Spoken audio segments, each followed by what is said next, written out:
Hello everyone, welcome back to my channel. It's Soumya dot পুচকু। কেমন আছো তোমরা এই গরমে? আমরা কিন্তু মোটামুটি ভালোই আছি।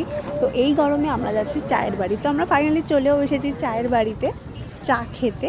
তো এখানে তানিশোনা একটু পোজ দিয়ে নিল গাড়ির সামনে, সাথে আমিও। তো এখানে দীপান্বিতা দিয়ে আর তানি বসে আছে অর্ডার দিয়ে। তো এখানে সবাই আমরা আড্ডা দিচ্ছিলাম। আর বাবাইয়ের ফ্রুটি চলে আসলো, আর চলে আসলো আমাদের চা আর চিকেন পকোড়া। চিকেন পকোড়াটা জাস্ট ওয়াও লাগছিল মেয়োনিজ আর সস দিয়ে। আমি এখানে ভিডিও করছি। আর তারপর চলে আসলো মালাই চা, জাস্ট ওয়াও ছিল। ওটাতে কমই দেওয়া আছে দেখো। খাবি? না ফাইনালি এখানে আমরা দারুণ খাওয়া দাওয়া করে এখন আমরা বেরিয়ে পড়লাম একদম লং ড্রাইভে।